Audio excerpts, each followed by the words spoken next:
अब यो संसदको यो अर्को नियमित जो प्रधानमन्त्रीको जवाफ हामीले नियमित मागि नै रहेका छौँ। तर योभन्दा अलिकति पर जान मन लाग्यो। आज सम्माननीयज्यूलाई म अपिल गर्न चाहन्छु, संसदप्रति सरकार चाहिँ जवाफदेही हुने हो होइन, हुनुपर्ने हो या होइन। किनभने जुन आर्थिक विधेयक आयो यो संसदको सम्पत्ति हो। त्यो संसदको सम्पत्ति अर्थमन्त्रीज्यूले संसदमा पेशै नगरी भकाभक चेन्ज गर्नुहुन्छ कसको स्वार्थमा। र अर्को सबभन्दा ठुलो कुरा सम्माननीय सभामुखज्यू, यो देश चाहिँ गाउँका किसान, मजदुर र सामान्य नागरिकले बिगारेका होइनन्। देशलाई कमजोर बनाउने काम चाहिँ सत्ता र शक्तिमा पुगेका तर इमानदार नभएका र जवाबदेही नसक्ने मान्छेहरूले नै आजसम्म यो देश बर्बाद पारेका हुन्। आज म भन्न चाहन्छु, करका दर हेरफेर गर्ने, करका दर नियम गर्ने नियममा अहिले धेरै यहाँ अर्थमन्त्री भइसक्नु भएको मान्छे पनि हुनुहुन्छ। कसलाई थाहा हुन्छ? नेपाल सरकारका सचिवलाई पनि थाहा हुँदैन त्यो कुरा। त्यो सीमित अर्थमन्त्री र अर्थमन्त्रीज्यूले स्वीकृत गरेका व्यक्ति बाहेक अरूलाई थाहा हुँदैन।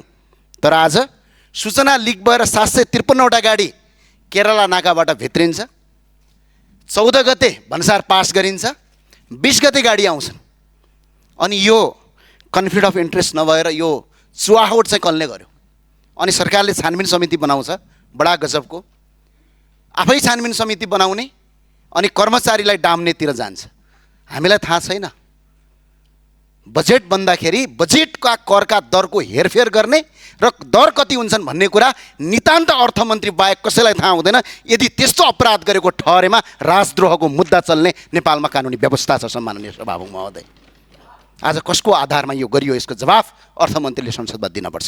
र सम्माननीय सभामुख महोदय, करका नीति मात्र होइन, संसदको सम्पत्तिमाथि चलाइएको छ। र अर्को विषयवस्तुमा प्रवेश गरेँ। यहाँ शिक्षा मन्त्रीजी हुनुहुन्छ भने भनिदिनु होला।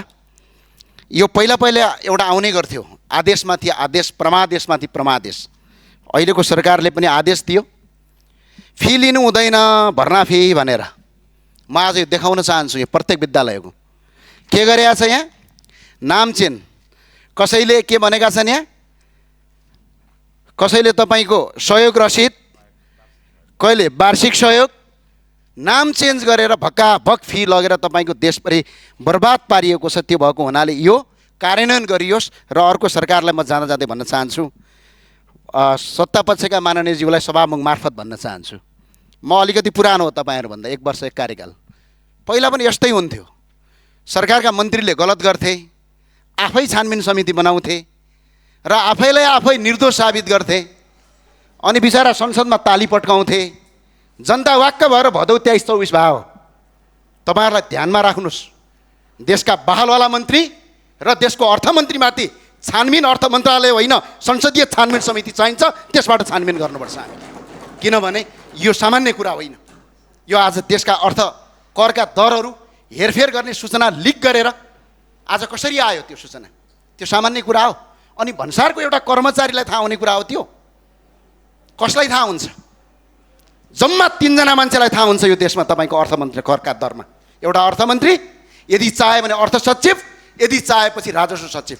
यदि अर्थमन्त्रीले अनुमति दिनुभयो भने कसरी सूचना लिक भयो? यो ठुलो अपराध हो र सुशासनको आँटमा बनेको सरकार हो यो सरकार। र अहिले सरकारको जुन 182 सिट आएको छ, 181-82, तपाईँ हामीले कुनै काम गरिरहेको होइन। जनता वाक्क भएर सुशासन हुन्छ भनेर आएका हुन्। अहिले कुशासनको बाटोतिर नलाग्नुहोस्, म तपाईँलाई अपिल गर्न चाहन्छु। त्यही भए हुनाले सम्माननीय सभामुखज्यू, मन्त्रीमाथि छानबिन हुन्छ, पूर्व मन्त्रीमाथि आफै छानबिन गर्ने, आफै निर्दोष हो भन्ने संसदीय छानबिन गरौँ न। पहिला प्रतिपक्षमा आउँदाखेरि हामीले मागेका थियौँ त, संसदीय छानबिन समिति गरौँ। अर्थमन्त्रीमाथि नितान्त छानबिन हुनुपर्छ। यो राजद्रोह, यस्तो गर्न पाइँदैन सम्माननीय सभामुखज्यू।